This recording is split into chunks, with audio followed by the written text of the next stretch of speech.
오늘 부활주일에 주님께서 성서일과 말씀으로 주신 복음서의 말씀, 요한복음 20장 13절부터 18절까지의 말씀입니다. 우리가 함께 한 목소리로 이 말씀 함께 읽겠습니다. 시작. 천사들이 마리아에게 말하였다. 여자여, 왜 우느냐? 마리아가 대답하였다.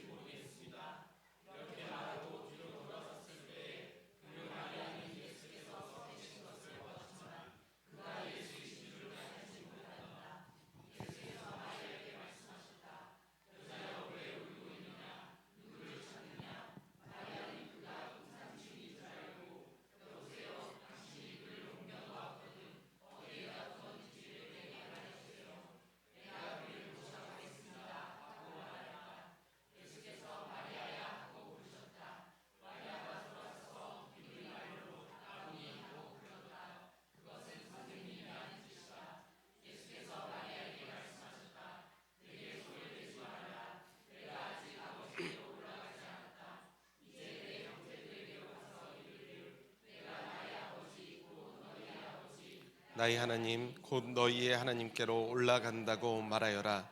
막달라 사람 마리아는 제자들에게 가서 자기가 주님을 보았다는 것과 주님께서 자기에게 이런 말씀을 하셨다는 것을 전하였다. 아멘. 아멘.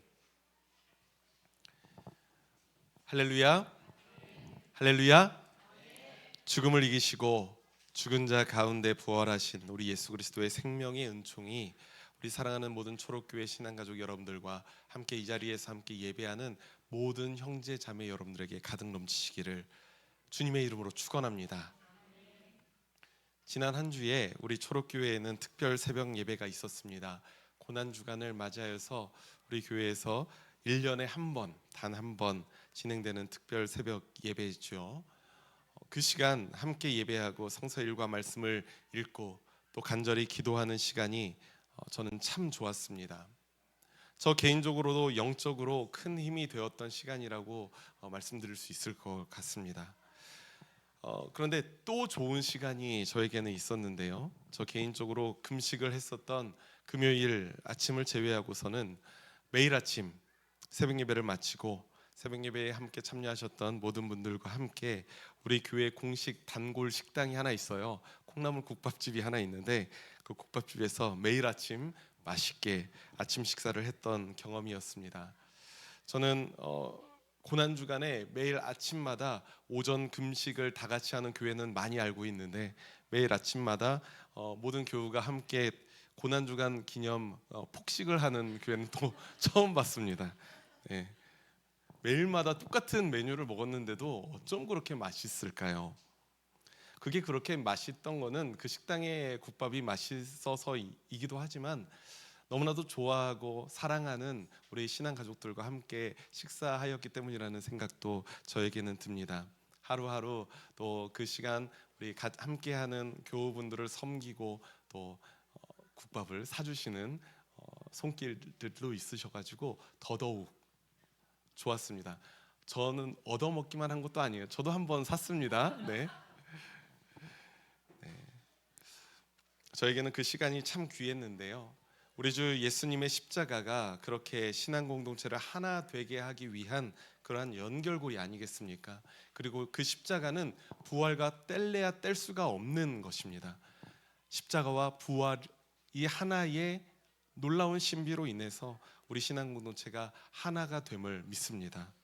그분의 십자가로 인해서 생명을 얻듯이 아침 식사를 함께 나누면서 하루의 생명을 제가 공급받는 그런 느낌이었거든요. 매월 초하루 새벽 예배 때에도 똑같이 콩나물 국밥을 우리가 먹고 있습니다. 우리 교회는 새벽 예배가 매일 있지 않고 매월 한 번 있죠. 매월 첫째 주 토요일 새벽, 그때 우리가 초하루 새벽 예배를 함께 드리고 있는데 그때마다 우리가 콩나물 국밥을 먹고 있어요. 이게 하나의 우리 초록교회의 새벽 예배의 전통이 되어가는 모양새입니다. 그 모습이 저에게도 기쁨이 되듯이 하나님 아버지에게도 정말로 큰 기쁨이 됨을 저는 확신하고 있습니다. 얘네들 나를 예배한다더니 지들끼리 모여서 맛있는 거 먹네 라고 하나님께서 생각하시겠습니까? 너희들 맛있는 거 먹고 이렇게 사랑의 대화를 나누고 있으니 내가 볼 때 너무나도 예쁘고 내가 볼 때 너무나도 사랑스럽구나라고 생각하지 않으시겠습니까? 오늘도 주변에 계시는 우리 모든 교우분들과 이렇게 사랑과 축복을 함께 담아서 인사 나누길 소망합니다. 이렇게 인사합시다. 주님께서 우리를 하나 되도록 죽으시고 부활하셨습니다. 시작. 주님께서 우리를 하나 되도록 죽으시고 부활하셨습니다. 아멘. 아멘. 앞으로 이 인사를 이렇게 길게 하지 않을게요. 다시 한번 인사해 볼까요? 사랑합니다. 축복합니다. 사랑합니다. 축복합니다. 네. 역시 대사는 짧아야 맛입니다. 네. 성경에서는 예수님의 부활에 대해서 복음서를 중심으로 증거되어 있습니다. 여러 마태, 마가, 누가복음, 요한복음까지 예수님의 부활에 대한 소식이 기록되어 있는데요. 이 복음서의 말씀을 보면 예수님이 어떻게 죽음에서 부활하셨는지, 십자가에서 흘린 피와 찢긴 몸을 예수님은 어떤 신비한 무엇으로 회복하셨는지 부활의 과정에 대해서 증명하는 방식으로 쓰여져 있지 않습니다. 성경의 관심사는 적어도 예수님이 부활하신 방식에 대한 것은 아니라는 거예요. 도리어 성경은 어떤 거에 관심이 있냐면 예수님의 부활을 누가 목격했고, 누가 부활하신 예수님을 만났고, 누가 부활의 소식을 세상에 전했는지에 관심을 갖고 있습니다. 그리고 아주 중요하게는 부활하신 예수님을 만난 그 사람들은 어떻게 변화되었는가, 이것에 대해서도 우리에게 아주 세세하게 알려주고 있죠. 그렇게 부활하신 예수님을 만나서 세상에 전하는 사람들을 우리는 부활의 증인들이라고 부릅니다. 우리 한번 따라해 봅시다. 부활의 증인들. 네, 부활의 증인들입니다. 성경에 등장하는 이 부활의 증인들이 여럿 있는데요. 오늘 요한복음 본문 말씀에 등장하는 이 막달라 마리아라는 사람은 그 중에서도 가장 눈에 띄는 증인이 아닐까 싶습니다. 그리고 저희 교회는 어린이들 예배 시간에 떠드는 거 어느 정도 다 적응되셔가지고요, 괜찮습니다. 태호도 다 적응되어 있습니다. 태호야 생일 축하해. 아까 전에 말을 못했다. 네, 그래요. 그렇게 부활의 증인들 중에 막달라 마리아라는 사람이 아주 두드러지게 보이는 것은 이유가 있어요. 왜냐하면 막달라 마리아가 마태, 마가, 누가, 요한복음 4복음서의 공히 첫 번째 부활의 증인이기 때문입니다. 복음서에서 막달라 마리아가 등장하는 곳은 누가복음 8장이 처음입니다. 그 말씀에서 막달라 마리아에 대해서 이렇게 설명을 하고 있어요. 7 귀신이 떨어져 나간 막달라라고 하는 마리아라고 말하고 있습니다. 이 막달라 마리아는 귀신이 들려서 고생을 하다가 아팠다가 예수님을 만나서 고침을 받은 경험이 있었고, 그 이후로 예수님을 따르던 제자였던 것입니다. 그야말로 당시 시대에서는 가장 낮은 곳에서 소외당하고 손가락질 당하고 절실하게 희망을 찾았던 사람이었어요. 그런데 그 절실하게 희망을 찾았었는데 희망을 발견할 수가 없었죠. 그런 그녀의 인생 속에서 이제 예수님이 오신 겁니다. 그래서 7 귀신을 모두 다 쫓아내시고 그 이후로 막달라 마리아는 예수님을 따르게 되죠. 완전히 그의 인생이 새로워집니다. 예수님의 제자라고 하면 베드로를 비롯한 일단 12명의 제자를 여러분들 아마 떠올리실 겁니다. 그런데 예수님을 따르던 제자가 그들만 있었던 것이 아니에요. 우리가 어제 새벽 예배 때 말씀으로 나눴던 말씀 중에 아리마대 사람 요셉에 대한 이야기가 나옵니다. 예수님을 수습해서 자신의 무덤에 안치시킨 사람이 바로 아리마대 요셉이었죠. 근데 성경에 그 아리마대 요셉도 부자였고 예수님의 제자였다라고 고백을 하고 있어요. 제자는 12명만 있는 것이 아니라는 겁니다. 그리고 오늘 우리가 함께 이야기 나누는 이 막달라 마리아 또한 예수님의 제자라고 충분히 불릴 수 있었던 사람이었습니다. 어떤 면에서는 남성 제자들보다도 더 예수님을 사랑하고 더 크게 헌신했던 여성 제자들이 있었는데 그 중에 하나가 바로 막달라 마리아였던 거죠. 예수님이 로마의 군사들에게 잡히시고 고초를 겪으시다가 결국 십자가에 달리셨을 때를 한번 생각해 보십시오. 그 과정에서 제자들은 모두 도망갑니다. 12명의 제자들이라고 하는 사람들은 모두 도망갑니다. 예수님의 수제자라고 불리던 이 베드로는 어떻게 합니까? 예수님을 모른다라고 3번씩이나 부인하죠. 반면에 여성 제자들은 어땠습니까? 십자가에 가장 가까이에서 예수님을 보면서 울던 사람들이 바로 이 여성 제자들이었다는 거예요. 그들은 너무나도 슬펐을 겁니다. 내가 이토록 사랑하는 예수님이 이렇게 잔혹하게 끔찍하게 죽어가시는데 내가 할 수 있는 일이라고는 뭐예요? 우는 것뿐이 없으니, 예수님 곁에서 곁을 지키고 우는 것밖에 없으니 얼마나 슬펐겠습니까? 오늘 우리가 함께 읽었던 요한복음 20장의 본문 말씀을 한번 보십시오. 예수님이 십자가에서 숨을 거두신 후에 아리마대 사람 요셉이 빌라도 총독에게 요청하여서 예수님의 시신을 수습하게 됩니다. 그리고 자신을 위해 만들었던 새 무덤에 예수님을 이제 안치시켜요. 그러고 난 후에 다음 날 이른 새벽이 되었습니다. 한 사람이 예수님의 동굴 무덤으로 가장 먼저 갑니다. 바로 막달라 마리아였죠. 막달라 마리아가 예수님의 무덤에 갔더니 무덤 입구를 막고 있었던 큰 바위가 이미 옮겨져 있었습니다. 화들짝 놀랐을 거예요. 20장 2절 말씀을 보니까 마리아는 예수님의 제자들에게 가서 예수님의 무덤의 문이 열려 있고 시신이 없어졌다는 소식을 전하죠. 예수님이 부활하셨다라는 소식이 아니라 시신이 없어졌다. 그러니까 어떻게 생각한 거예요? 누군가 예수님의 시신에 손을 댔구나, 훔쳐갔구나 라고 생각을 하고 우리 예수님이 없어졌음을 마리아는 굉장히 슬퍼합니다. 이제 제자들을 데리고 그 무덤가로 가서 함께 삼배와 수건만 놓여있는 빈 무덤을 확인하죠. 그런데도 그들은 아직 깨닫지 못합니다. 예수님의 부활을 깨닫지 못합니다. 함께 요한복음 20장 9절 말씀, 우리 본문, 우리가 읽었던 본문 말씀 좀 앞에 있는 9절 말씀 함께 읽어볼까요? 시작. 아직도 그들은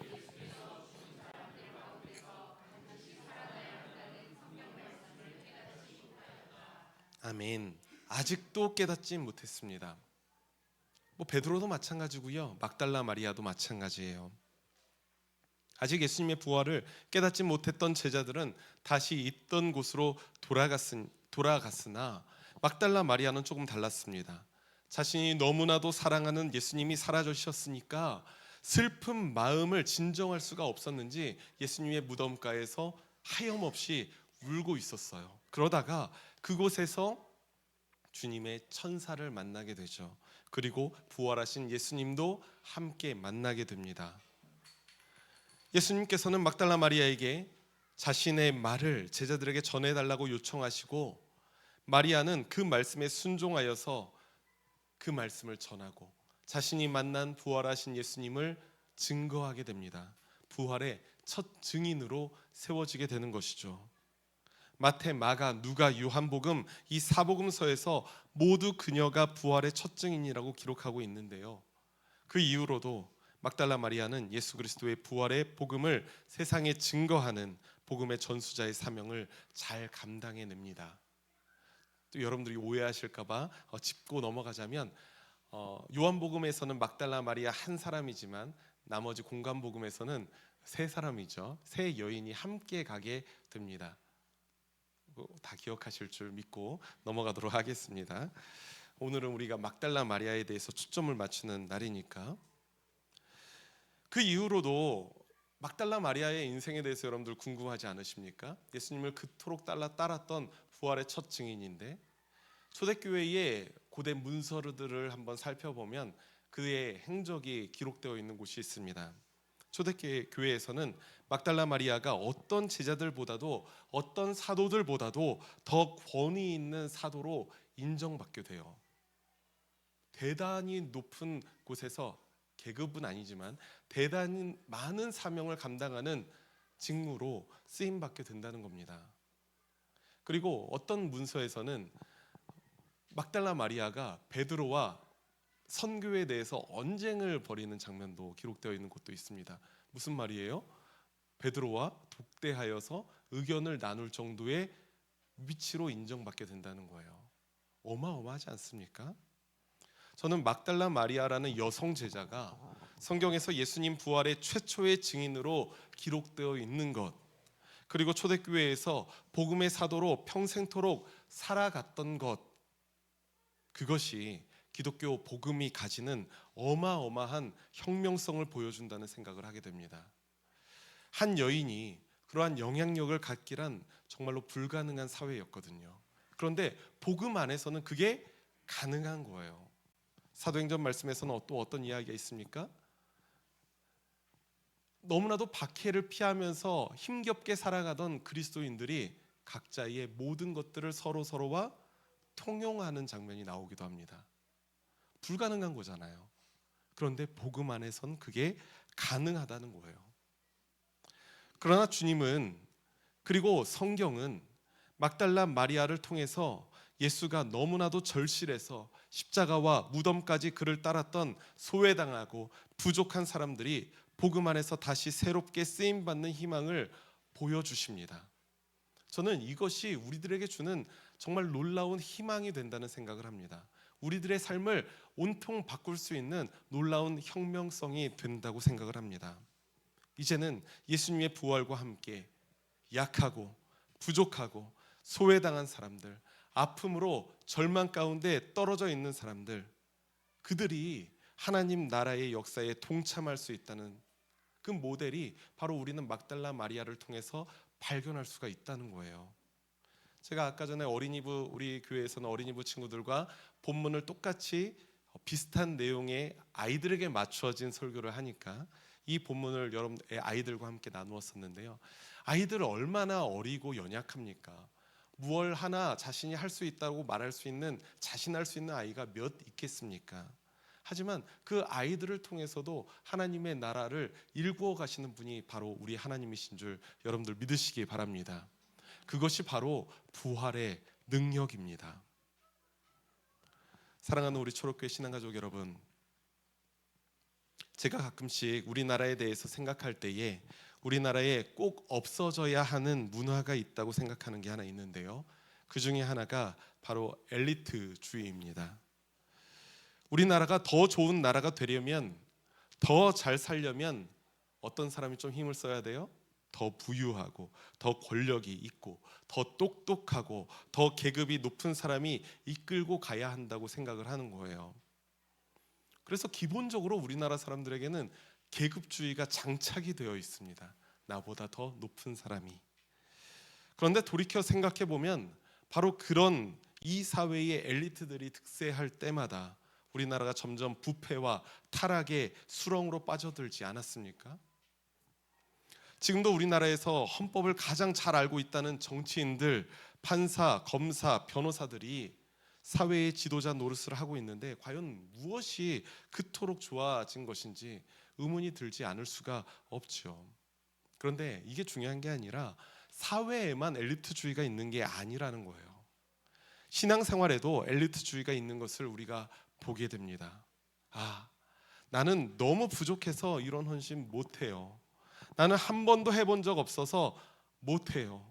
내가 하면 민폐만 끼칠 것 같아서 어떻게? 못해요. 나 말고 저 집사님, 저 권사님, 저 장로님 하라고 하세요. 이거 좀 애매한 게 집사님, 권사님은 여러 분 계신데 장로님은 한 분이 계셔가지고 제가 표적으로 한 게 아닙니다. 덧붙이죠. 아니면 목사님이 하세요. 이렇게 하는 거죠. 목사님 그게 어떻게 엘리트주의입니까? 자신을 깎아내리는 건데. 그러니까 엘리트주의입니다. 자신을 깎아내리고 나는 못하니까 나 말고 나보다 더 뛰어난 저 엘리트 분께서 하세요. 정확하게 엘리트주의예요. 이러한 생각 모두 엘리트주의에서 비롯된 것 아니겠습니까? 교회 공동체에서 나보다 엘리트인 저 사람이 해야만 우리 교회가 더 잘 된다라는 생각이죠. 하지만 그 누가 하나님 앞에서 온전할 수 있겠습니까? 그 누가 하나님 앞에서 스스로 엘리트라고 말할 수 있겠습니까? 단지 우리 모두는 하나님 앞에서 막달라 마리아 같은 사람일 뿐 아니겠습니까? 연약하고 부족하고 남모를 아픔을 가지고 있고 하염없이 울고만 있고 소외당하고 있는 그런 낮은 자리에서 애통하고 있는 그 막달라 마리아 말입니다. 그러나 막달라 마리아가 부활하신 예수님을 만나고 어떻게 됩니까? 그 변화가 정말 놀랍지 않습니까? 부활의 증인으로 살아갈 사명을 받은 이후로 그녀가 완전히 달라지는 거예요. 그리고 부활하신 예수님은 마리아의 삶에 평생토록 성령으로 늘 동행하여 주시고 그의 삶을 이끌어 주셨다는 사실을 여러분들 믿으시기 바랍니다. 바라기는 부활하신 예수님의 음성을 듣고 절망의 자리에서 용기를 가지고 새롭게 일어나시는 우리 초록교회 모든 신앙가족 여러분들이 되시기를 간절히 소망합니다. 연약하고 부족한 우리를 통해서도 주님께서는 능히 하나님 나라를 일구어 가십니다. 이 거룩한 부활절에 그것을 여러분들이 깨달으셨으면 좋겠습니다. 우리 한번 가슴에 손을 얹고 이렇게 고백해 봅시다. 나를 통해서도 하나님 나라가 이루어집니다. 네, 나를 통해서도 하나님의 나라를 이루어 가시는 분이 바로 부활하신 주님이시라는 겁니다. 그 사실을 믿고 그 무엇보다 성도 여러분들을 통해서 선한 일을 행하시는 우리 주님을 향한 사랑과 간절함이 다시 살아나시는 우리 초록교회 모든 신앙가족 여러분들이 되시기를 주님의 이름으로 축원합니다. 우리 함께 기도하겠습니다. 죽음 가운데 부활하셔서 우리 가운데 살아계신 하나님 아버지, 우리가 하나님의 백성으로서 부활의 기쁨에 참여하며 부활의 첫 열매가 되신 주님을 찬양합니다. 무덤에 계신 주님을 만나러 갔다가 부활의 주님을 만난 여인들처럼 우리도 두려움을 떨쳐버리고 용기 있게 주님을 따르기를 소망합니다. 자신의 연약함과 부족함에 절망하고 있는 우리들에게 부활하신 주님께서 찾아오셔서 우리를 만나 주옵소서. 주님 안에 새로운 희망을 발견하게 하시고 주님께서 맡겨주신 선한 일에 기꺼이 참여하는 우리가 될 수 있도록 인도하여 주옵소서. 살아계신 주님을 신뢰하며 걷는 신앙의 걸음걸음마다 주님의 놀라운 이끄심이 있기를 간절히 소망하오며 우리 주 예수 그리스도의 이름으로 기도드립니다. 아멘.